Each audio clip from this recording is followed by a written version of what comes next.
Hi అండి, welcome to smart Jaya vlogs. ఈరోజు నేను చూపించబోయే రెసిపీ బ్రెడ్ హల్వా అండి. ఇది చాలా ఈజీగా తయారు చేసుకోవచ్చండి, చాలా టేస్టీగా ఉంటుంది. పైగా నేను హెల్తీగా తయారు చేస్తున్నాను. బయట మనం చూస్తే బ్రెడ్ హల్వాలో డీప్ ఫ్రై చేసి దాంట్లో రంగులు మిక్స్ చేసి చేస్తారండి, కానీ నేను అవేమీ వేయకుండా నా స్టైల్లో చేస్తున్నాను. ఎందుకు ఆలస్యం, దీనికి కావాల్సిన పదార్థాలు చూద్దాం రండి. కావలసిన పదార్థాలు: బ్రెడ్ స్లైసులు, పాలు, షుగర్ పౌడర్లోకి ఆల్రెడీ ఇలాచీ వేసానండి, జీడిపప్పు.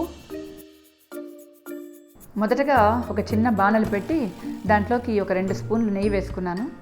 ఆ నెయ్యిలోకి జీడిపప్పులు, ద్రాక్ష, ఇంకా మీరు కావాలంటే వేరే రకమైన డ్రై ఫ్రూట్స్ కూడా ఏమైనా వేసుకోవచ్చండి. అవి వేసుకొని వాటిని దోరగా వేయించి వాటిని తీసి పక్కన పెట్టుకున్నాను. తర్వాత మనం పెన్నం పెట్టుకొని దాంట్లోకి ఆయిల్ వేసి బ్రెడ్ స్లైస్లు ఈ రకంగా చూపించిన విధంగా ఫ్రై చేసుకోవాలండి. ఈ పక్క ఆ పక్క 2 పక్కల కాలే విధంగా నిదానంగా లో ఫ్లేమ్లో పెట్టి నిదానంగా ఆ పక్క ఈ పక్క కాల్చుకోవాలి. ఎక్కువ ఆయిల్ వేసి డీప్ ఫ్రై చేస్తే హెల్తీ కాదని ఇలా చేస్తున్నానండి.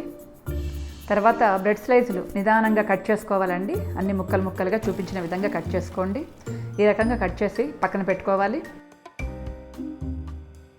తర్వాత స్టవ్ ఆన్ చేసుకొని దానిపైన పాలు పెట్టి మరిగించి దానిలోకి మనం వేయించి పెట్టుకున్న ఈ బ్రెడ్ ముక్కలన్నీ కూడా వేసి, తర్వాత మనకు ఎంత షుగర్ కావాలంటే అంత షుగర్, నేనైతే షుగర్ పౌడర్ చేసి పెట్టుకున్నాను, ఆ పౌడర్ వేసుకుంటున్నాను నాకు కావాల్సినంత. మీరు కూడా మీకు ఎంత కావలిస్తే అంత వేసుకోండి.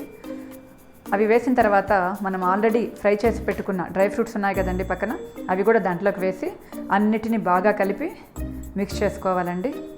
ఈ రకంగా బాగా కలిపి మిక్స్ చేసి అంతా పట్టేటట్టుగా, పాలన్నీ బ్రెడ్ ముక్కలకు పట్టేటట్టుగా మనం ఒకసారి కలిపి దానిపైన మూత పెట్టి 5 నిమిషాలు లో ఫ్లేమ్ మీద పెట్టి అలా వదిలేయండి. తర్వాత ఆఫ్ చేసి దాన్ని తీసి చూస్తే ఈ రకంగా ఉంటుందండి. ముక్కలన్నీ బాగా పాలను పీల్చుకొని చాలా మెత్తగా ఉంటాయండి. తినడానికి కూడా చాలా టేస్టీగా మెత్తగా అనిపిస్తాయి. Thank you for watching. Please like and subscribe.